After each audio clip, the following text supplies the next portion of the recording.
경영자 라인 또 뭐 직원들 라인 할 거 없이 그냥 내부적으로 ESG 경영에 대해서 명확하게 잘 이해를 하고 업무에 반영하는 것이 정말 중요한 시대가 왔다.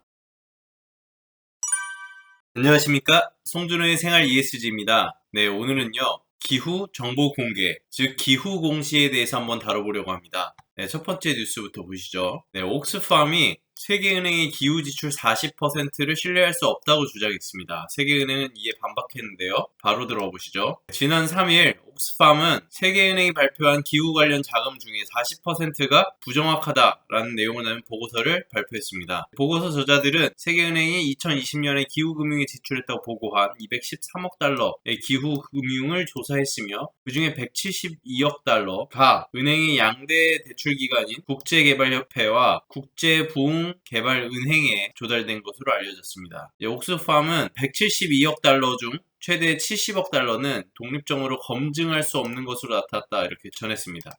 이렇게 얘기가 나온다는 건 잘못하면은 그린워싱에 휘말릴 수 있다는 얘기라 상당히 세계은행 측에서도 민감하게 반응할 수밖에 없는 사안입니다. 네, 기후위기에 놓인 사람들을 보호하기 위한 기후금융. 기후금융은 개발도상국에 보조금과 대출의 형태로 제공되는 자금으로 온실가스 배출을 줄이거나 기후위기에 영향에 적응을 할 수 있도록 마련된 기금이라고 합니다. 요새는 주로 대출의 형태로 많이 나가고 있죠. 이집트에서 이제 곧 열리는 유엔의 기후정상회담 COP27 COP27이 그 중에 가장 큰 이슈로 다룰 만한 주제라고 합니다. 이게 왜 그러냐면 2015년도 파리기후변화 협정에서 선진국들이 기후변화에 취약한 개발도상국의 손실과 피해 보상이 필요하다는데 합의한 바 있기 때문에 여기에 연간 2020년부터 1,000억 달러를 제공해야 되는데 지금까지 잘 되고 있지 않습니다. 그리고 제공되는 돈의 70% 이상이 대출 형태로 제공되기 때문에 가난한 국가를 더 부채에 빠뜨릴 수 있다라는 지적도 있어 왔습니다. 합의 이행한 나라는 덴마크밖에 없다고 합니다. 그래서 기후금융 활동의 문제점 중 하나가 많은 프로젝트가 기후 문제 해결에 중점을 둔 것이 아니라 기후와 관련된 요소를 일부 갖고 있다. 예전에 이제 테라초이스에서 나왔던 이제 그린워싱에 대한 7가지 유형들 중에 일부 요소를 가지고 확대해서 우리는 이런 녹색 활동을 해요라고 얘기를 하는 것도 일종의 그린워싱이다라고 정의를 한 바 있는데요. 그거와 비슷하다라는 것이죠. 예를 들어서 학교나 병원이 건설 중이면 극한 날씨 영향에 더 잘 견디고 대응할 수 있도록 짓는다. 기후위기에 놓인 국가의 필수적인 조치, 이런 기후위기 문제에서 피할 수 있는 그 건물을 짓는다는 게 정말 필요하지만은 프로젝트의 요점이 기후가 아니라 개도국의 공동 이익에 맞춰져 있기 때문에 좀 문제가 있다라고 얘기를 합니다. 명확하게 목표가 기후에 있어야 된다라는 건데 그게 좀 불분명하다라는 점 지적하고 있는 겁니다. 옥스팜의 국제기후정책 책임자인 나프 코테다비는 은행에서 제공하는 기후금융의 실제 가치를 확신할 수 없다. 우리가 우려하는 것의 최악의 시나리오로 은행이 기여도를 크게 부풀릴 수 있다는 데 있다.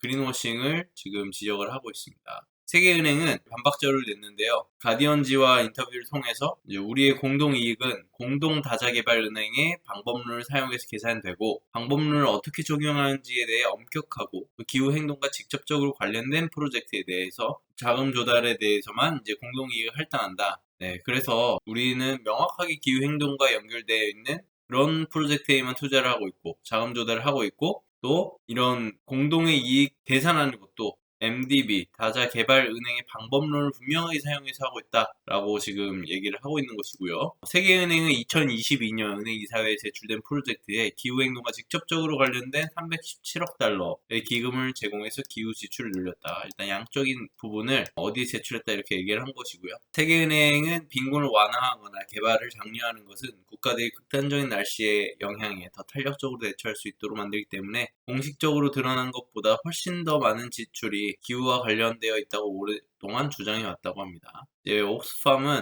은행의 회계 방식은 더 투명해질 수 있다라고 지적을 했고 이 감사는 일부 기후금융 주장이 단순히 그린워싱일 수 있다는 위험을 드러내는 것이다. 결국에 기후 정보, 이제 회계를 통해서 이제 나오는 정보들을 더 분명하고 명확하게 공시하라. 라는 게 요청 사항인 것이죠. 사실상 이제 대화도 지금 이 정도의 반박 자료로는 사실 부족한 부분이 많습니다. 옥스팜이 제기한 부분에 대해서 명확하게 어떻게 사용되어 있는지 그런 회계 방식과 수치들을 보여줘야 되고요. 제3자 검증 기관을 통해서라도 뭔가 신뢰도를 더 올려야 지금 가능하다 이렇게 되는데요.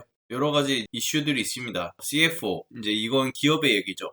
최고 재무 책임자의 50%가 CNBC가 조사한 결과에 따르면 이제 SEC가 기후 정보 공개를 이제 의무화하지 않습니까? 거기 그 정책에 대해서 반대하고 있다 이렇게 얘기를 했습니다. 이런 공시 자체에 항상 좀 부담을 기업들이 가질 수밖에 없는데 이런 부분에 대해서 좀 우려를 많이 가지고 있어서 이런 반응이 나오는 것 같습니다. 특히나 ESG 투자자들이 정치권으로 번지는 논란 때문에 불편한 상황에 처하고 있다고 하는데 요새 이제 미국 같은 경우에 점점 더 많은 주지사들이 이제 블랙록과 같은 기업에서 주식 매각을 추진하고 있습니다. 반 ESG를 배제하는 그런 움직임을 보이고 있습니다.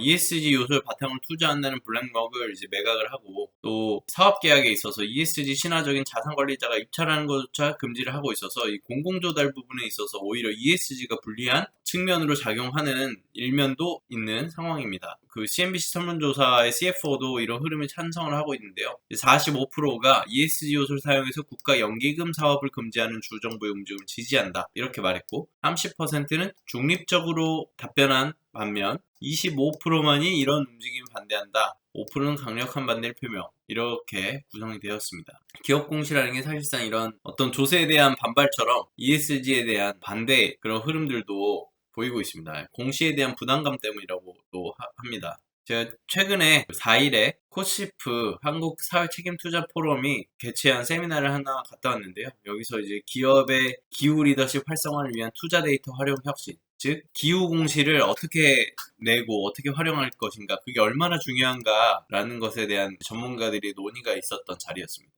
네, 여기 보시면 대표적인 이제 투자자주 국민연금과 HSBC는 뭐 최근에도 논란이 조금 있었죠. 지속 가능성 이제 투자 책임자 커크라는 분이 상당한 논란을 좀 불러일으켰기 때문에 혹시 궁금하신 분들은 저희 임팩트 홈페이지에서 HSBC 한번 검색해 보시면 기사들이 나옵니다. 네, 그리고 UNPRI, 거기에 이제 클라이밋 액션 100 플러스 매니저, 그리고 장윤아 인플루언스 맵 팀장 이렇게 참여해서 네, 여기에 대해서 논의를 했는데요. 각각의 단체들도 굉장히 중요한 목소리들을 내고 있습니다. 특히나 이제 국민연금이랑 HSBC는 투자자 사이드에서 입장을 전달했는데요. 특히나 이제 스튜어드십, 수탁자 책임, 요거를 달성하기 위해서, 이행하기 위해서 ESG 정보를 적극적으로 활용한다라는 내용을 얘기를 했고요. 국민연금 같은 경우에는 특히나 이제 ESG를 착한 투자를 하기 위해서 하는 것이 아니라 중장기 성장 면에서 높은 수익률을 낼 수 있는 상품으로 보기 때문이다. 이걸 잘 못하는 곳에는 투자하기도 어렵다라고 하면서도요.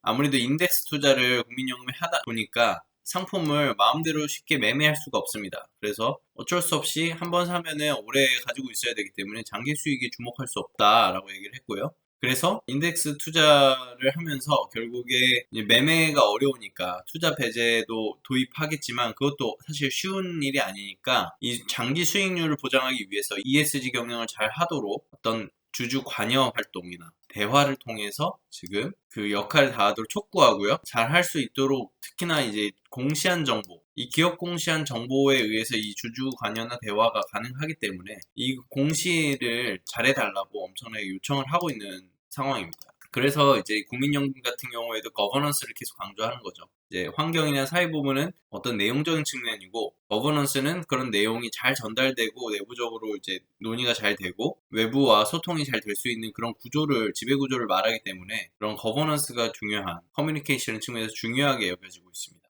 HSBC에서도 스튜어드십이 기업, 협회, 싱크탱크, 정책 기반적 규제 당국 포함해서 생태계 여러 이해관계자와 대화하여 어려움들, 뭐 기후 문제가 될 수도 있겠죠. 그런 부분들을 해결하는 것을 말한다. 그리고 관여 활동도 포함한다. 라고 해서 좀 넓은 범위에서 수탁자 책임을 얘기를 하는 겁니다. 그래서 HSBC도 이 스튜어드십 같은 경우에 이 이해관계자들, 다양한 이해관계자들의 목소리와 상황을 파악해야 되니까 결국에 기업은 이제 글로벌 가치 사슬 전반에 관해서 공시를 잘 해야 되고 감사 자료나 회계 자료도 당연히 확인하기 때문에 그런 정보 공개에 대해서 신경을 더 써야 된다라고 얘기를 하고 있습니다.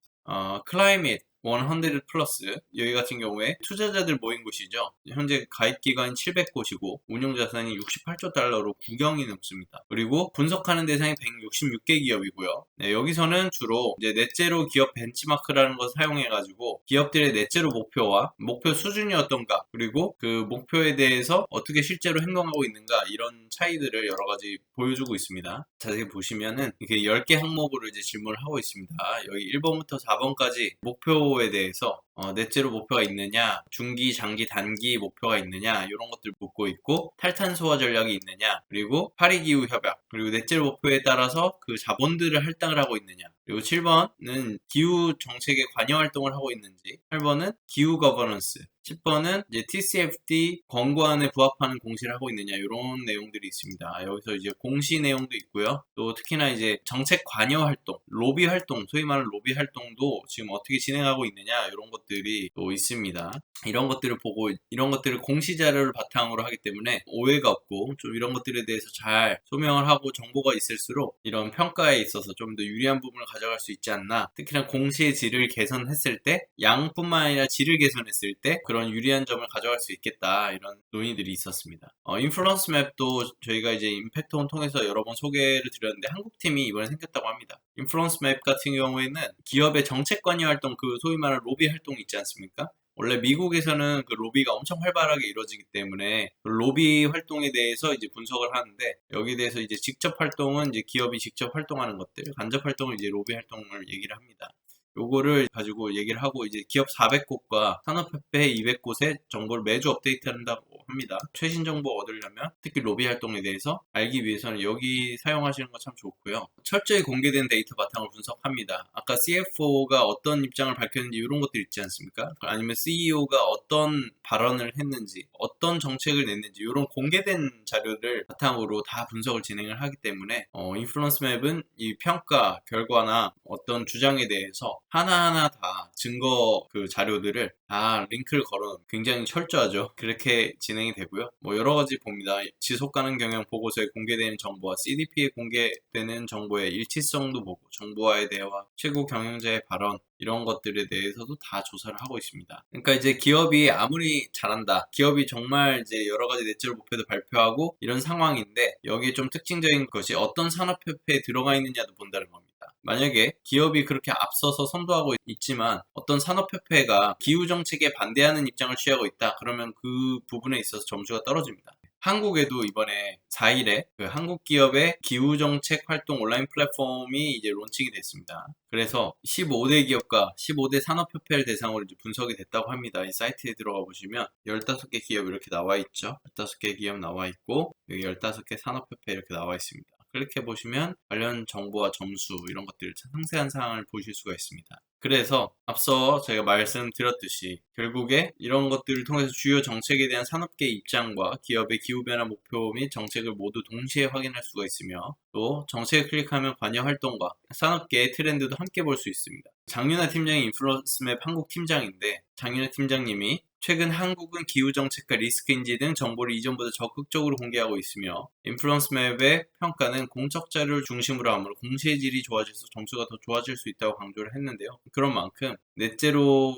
달성에 있어서 실제 행동도 중요하지만 이 공시도 실제 행동을 그대로 반영하고, 또 앞으로의 목표가 얼마나 현실적이고 이런 사안들에 대해서 더욱더 노력을 많이 해야 될 것 같고요. 이런 정보가 CEO의 발언이나 CFO의 발언이나 이런 C-레벨의 발언에도 기반을 하기 때문에 아무래도 이런 경영자 라인, 또 뭐 직원들 라인 할 거 없이 그냥 내부적으로 ESG 경영에 대해서 명확하게 잘 이해를 하고 업무에 반영하는 것이 정말 중요한 시대가 왔다라고 얘기할 수 있을 것 같습니다. 오늘 송준의 생활 ESG 여기까지 하겠습니다. 감사합니다.